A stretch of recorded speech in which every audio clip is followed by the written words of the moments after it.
All right, so let's dive into Bitcoin, but also we will get into a season of altcoins and give you guys some insights on one, why are these altcoins flying off the charts, but also maybe some insights to where the market is going around altcoins. Have we actually got into the sector around the future of alts and their rise? We'll take it all in. My name is Paul Barron. Welcome back into TechPath. I want to jump into a few things on the market today, and then we'll get into our segments with LuxAlgo, who's our sponsor. And we'll dive into some charts, all kinds of cool stuff on each of the altcoins for you guys, as well as Bitcoin. So, Jacob, let's get into a couple things here. I want to jump into primarily Bitcoin right now, because obviously we've seen a little bit of movement. It has somewhat had a resurge, and it's holding a pretty nice pattern. Can you give me a breakdown on what the LuxAlgo charts are showing for Bitcoin? Of course, yeah, you got it. From this last time, like we talked about, we like to see that consolidation before that next impulse. Now, before we talked about the oscillator coming back to reset, it's exactly what we got on the oscillator matrix. Now, yesterday we almost had a trend continuation signal like this 3 here. If it would have closed up here around that 44K mark that we had yesterday, kind of midday, we would have had that breakout, I think, into today. But now we're just kind of just waiting back, trying to get that 3 signal to come in. But the nice part is we do have the money flow on the oscillator ticking back up. We talked about getting that reset on the oscillator. We got that turning point reset, and now we're just waiting for the exact same thing to happen that happened back in November, to get that kind of impulse move yet again, so long as this value holds around 42,000. So it needs to hold 42. Right now, money flow seems to be fairly consistent right now in terms of Bitcoin as chart. I'm looking at my chart right here. And one of the things that, of course, many people have kind of looked at is this rise from all the way from around 29K. If you look at the daily and just what kind of gains that you guys have had, because this is the thing, for the market to be up at 61%, this is going back all the way just into October. So if you think about just Q4, this is the kind of gains that we've seen on Bitcoin. Question is, can this hold on the first quarter of next year? When I look at the quarterly data around Bitcoin, especially when we look at the market sentiment index that we track, that's the one thing for Bitcoin that has been very consistent, where a lot of the altcoins have not been consistent in holding up upside trend with this. What is the mark for Bitcoin in terms of a price point that would make you think, all right, we have a real breakout here that could see maybe a track into all-time highs? Oh, yeah. So, on the daily here, obviously, I just want to see that high break from, back in December or early December. But I like to look at the weekly if we're talking, a little bit more of a long-term move.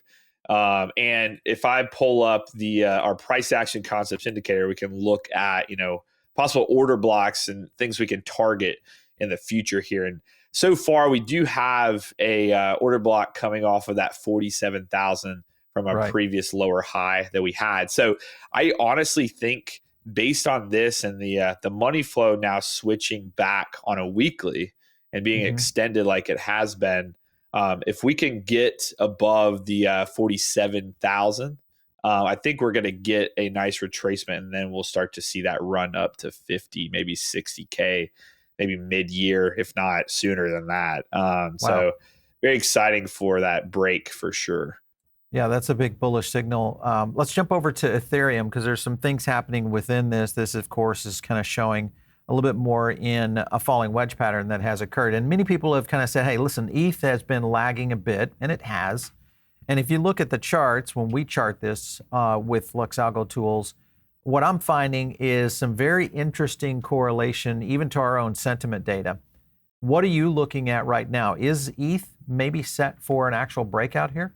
What are your thoughts? It's very possible. I mean, like everything, we follow market structure as well. So in this current state, it's following the trend like we would want it to. The nice part is we've retested this high, we've treated it as support. So in that case, following with the purple candles here, that's something where we're kind of just waiting to see what the next move might be. We want to get a trend continuation signal here.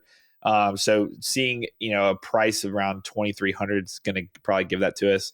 But again, that money flow still trying to tick, strong bullish here. So yeah, we're, got to reset down here at 38, which is a massive reset on the oscillator. So it's a good sign, I think, for, so long as, we hold, the 2100 yet again and this previous high, we're going to get, so long as that volume comes in, a nice at least retest of this high. And I think no problem through that high.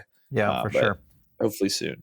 I like it. I think with ETH and maybe for all of you guys watching right now, what is your position right now when you look at the blue chip altcoins, whether it's Solana, Avalanche, Ethereum, Cardano, where are you, kind of portioning your own portfolio? Let us know. Drop some comments down below. Make sure and smash the like button if you guys do like these trading videos where we get into some of these. Obviously, the star of the day has been Solana. Solana actually nearing 85. I think it maybe was on its way to 90 before the show. Talk to me a little bit about why we're seeing the breakout. What are you guys seeing in terms of the chart, especially pushing Solana up so quickly here in just the last week? Oh, yeah. So, I mean, on the last week we were on, we talked about how we had, the oscillator coming off of this and, 90s might hit so long as this price holds. And, the 70 value was a pretty core spot, especially after it had that consolidation in the 60s. But essentially that 80 price point looked like it was going to drive some strong volume because of how strong the trend has been recently. I wanted to look at, the weekly here. And I think a big part of this as well is, this was a strong previous support, right? We had this support back in March of 22. Nice bounce, good volume. Breaking back through that, I think, is what's kind of driving that on the TA kind of side of things. So breaking through that strong support, the buyers taking over and kind of driving us up. But there you go. I mean, our next target now, we have the price action concepts would be that previous pivot back in March of 22, around $132. So, you never know. This volume's been strong for sure. Yeah, a lot of room before you get to that order block. I think the key here will be the narrative around Solana. We've seen news after news, and also we've seen a handful of the Solana ecosystem start to run as well. If you think about Neon EVM, we've seen that move. We'll talk about Allbridge and Pyth a little bit. But we've seen a lot of that. And also, you look at just what's happening within the mobile ecosystem, obviously with Solana Saga and what happened with BONK this week. There's many things, I think, that are contributing to this bigger narrative for Solana. And I don't think they're done yet. I think that we're going to see some surprises, especially after the first of the year, in terms of the narrative. Jumping over to another big narrative right now is Avalanche. Avalanche has been really doing some interesting partnerships. They've been going into a little bit of recovery mode when they had that inscriptions issue happen earlier this week, which they responded very well. And I think the market has paid them back for that.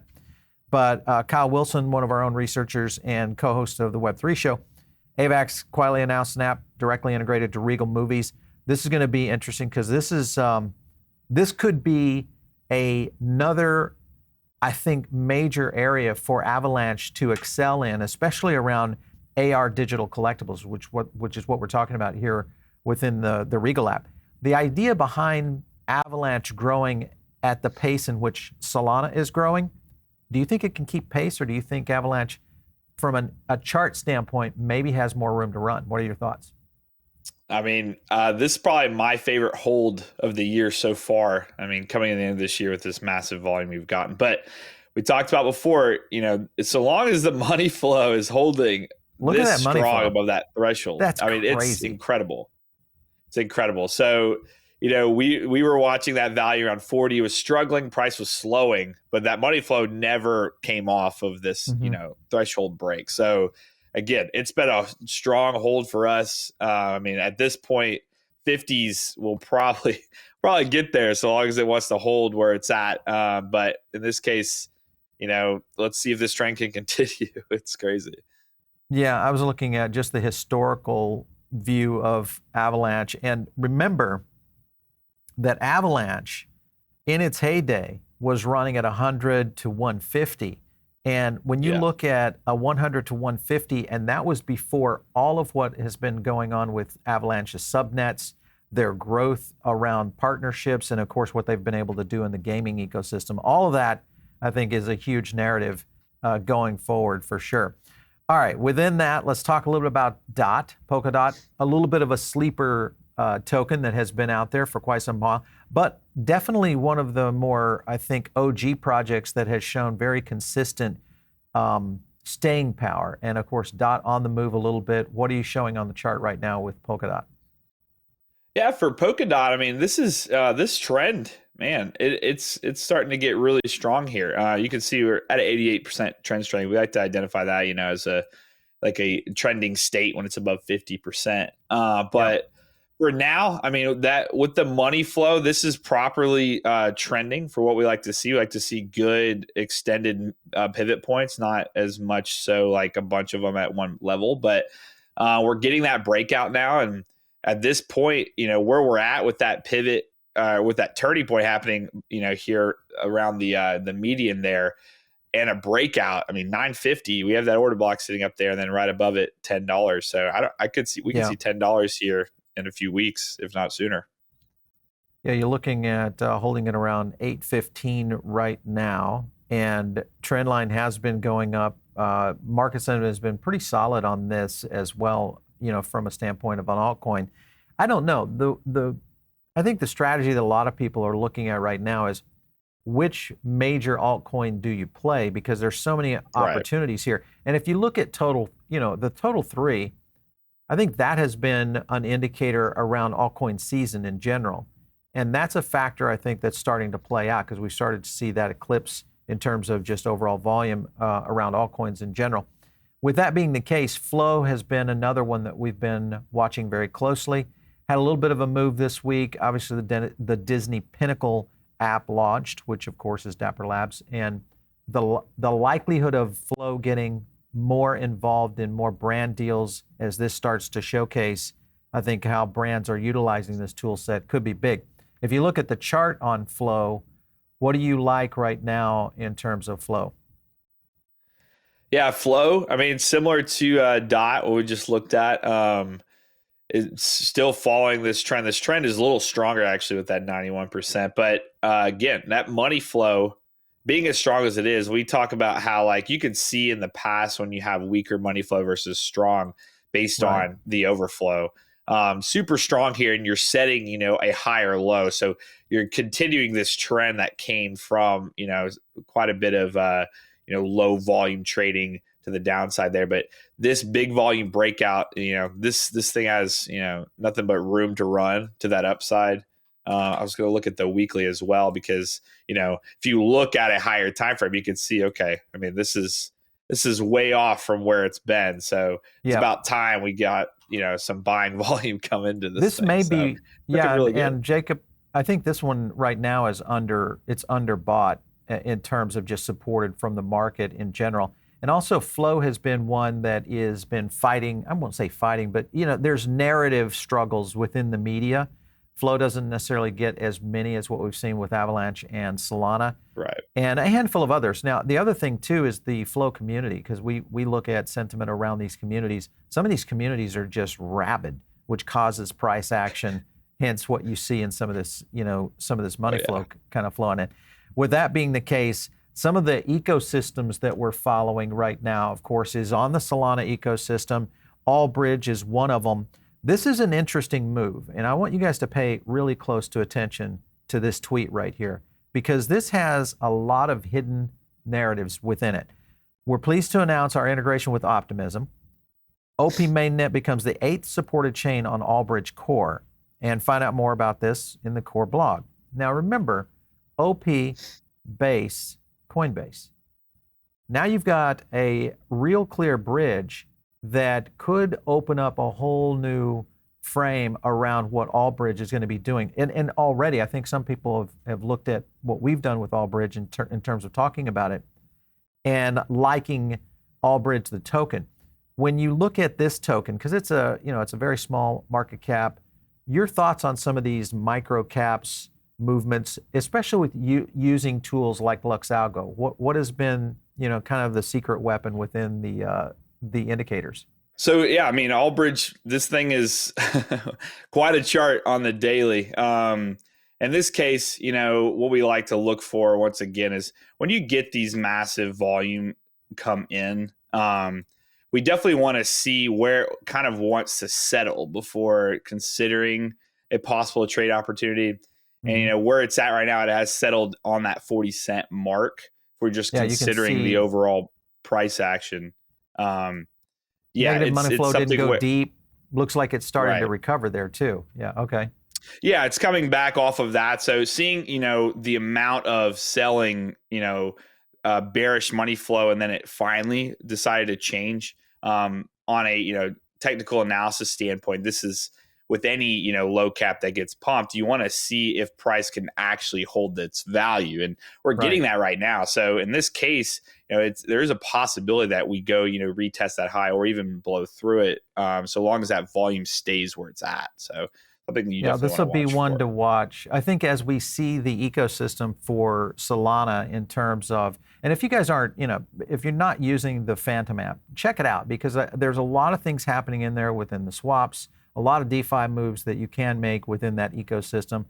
And if you guys would like us to do a full video on this, let us know. Drop some comments down below. We'd love to give you guys a breakdown because there's a lot happening over there that I think in many cases people are starting to wake up to and realize, oh, there's some altcoins here, and there's definitely some meme coin action over there as well that could play into this. I want to jump over to Coinbase. Now, Coinbase, man, with the situation happening right now within the market, we're seeing all these major blue chips move, but we're also seeing altcoin season really ignite. And you're looking at Coinbase in general, up 400% year to date on this stock. When you look Incredible. at Coinbase as a stock, first of all, is there a top to this that you guys are worried about in terms of order blocks and or some of the money flow coming in on this one? Yeah, I mean, this is the thing where we're like, when this money flow is showing this kind of strength, it's something that you kind of just want to hold on and ride it out. Right now, you can see we're still getting that strong overflow. Last week, we said, there's no reason to sell here. You got your selling point. Kathy kind of just got out a little early there. But 200 is that mark where we're seeing that next order block. We have that lovely pivot up there. So with this coming off, we're getting a bit of divergence here. And I would say this is kind of hidden. It's a little bit of hidden bullish divergence with strong, bullish money flow. This thing has nothing but room at the moment to continue. And there's no reason to even consider getting out of this until it actually showcases that it's done. The other area I want to kind of touch on, guys, is meme coin season. And because it's here, let's just face it. If you look at the meme coin season and what that looks like, here's the 2020 meme coin run of Doge. And then, of course, we saw 2021, Shiba Inu hits it, almost 700,000% growth. Pepe comes in at 6,000%. Then you had BONK come in right here. And a lot of people have actually absolutely made, crazy numbers on BONK. And now we're in Kakinu, which is Avalanche's token. So a very interesting point is that these ecosystems are starting to build a little momentum around these meme coins. And I think also we're seeing just a pent-up demand for this. First of all, Jacob, when you look at a meme coin like, say, a Kakinu, what are your thoughts on whether or not that is a pure flash in the pan, or is it something that could hold up like a Shiba or like a Dogecoin? On the 1 hour, as you can see, we've approached kind of where it opened around, that very small decimal there.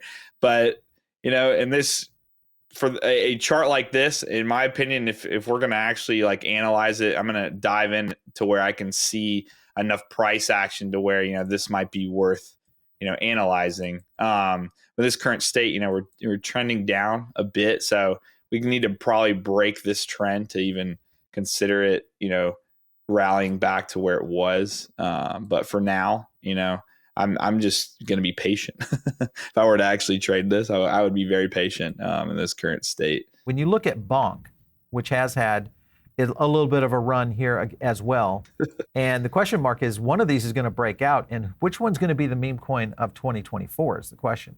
So what does your Right. chart show on the BONK? I mean, with BONK, it seems like it might be the front runner as of now, just based on what we've had into the end of the year. We've like always, we see this slight consolidation that comes off of these really big pumps here, and then like diving into even a lower time frame.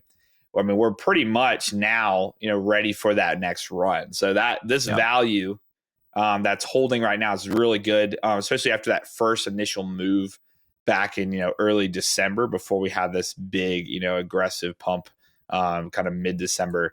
So as long as this value here of that that 17918 there kind of holds, we're going to be probably seeing that next move for sure, because it's given that time to kind of relax, but it's holding price, right? So usually with these, so long as that price gets held like that, you give it a little bit of time, then you wait for volume to kick in, and then you look for your setup. That'd be the biggest thing to really identify is when does that volume kick back in, and then I want to look for a trade. All right, so now a word from our sponsors, Oval3.game. If you guys are into SportsFi, this is one to make sure and check out. All you have to do is visit their website, Oval3.game. These come from developers who have been in the Web 2 gaming sector around the rugby fantasy game with over 55,000 players. And a lot's happening within their ecosystem now on Web 3. 3 leagues, 42 clubs, 2,300 players. And the cool thing is you can collect cards and, of course, get involved over at Oval3.game. Plus, you can play with your own squad. By the numbers, there's a lot happening here. With over 500,000 in sales on the primary market in 7 months, approximately 70K in NFT sales per month, and 1.8 million raised. These guys are going to stick around in the SportsFi sector, I think, in crypto for quite a while. Check out Oval3.game. All right. Hey, Jacob, it was good seeing you again. Love doing these altcoin shows with you. So thanks again. We appreciate you stopping in. I appreciate you having us again. Yeah, we'll be back next week. Hopefully we'll get some even better moves for sure. So we'll see. All right, for sure. All right, maybe you guys are listening in over on the podcast. Make sure and jump over to the YouTube channel, because when we do these trading shows like this and we break into these indicators with projects and products like a LuxAlgo, or maybe we look at sentiment data, you really need the visual side of this. And the only way to do that is jump into the YouTube channel, smash the like button on a couple of videos. That way you'll get it into your own algorithm feed. But the best thing you can do is subscribe. So just take a moment right now, hit that little subscribe button. It will help you out. And we're going to start doing a lot more live. So also hit the little bell. It'll give you some notifications when we do go live. And of course, if you're not following me on X, it's @Paul Barron. Catch you next time right here on TechPath.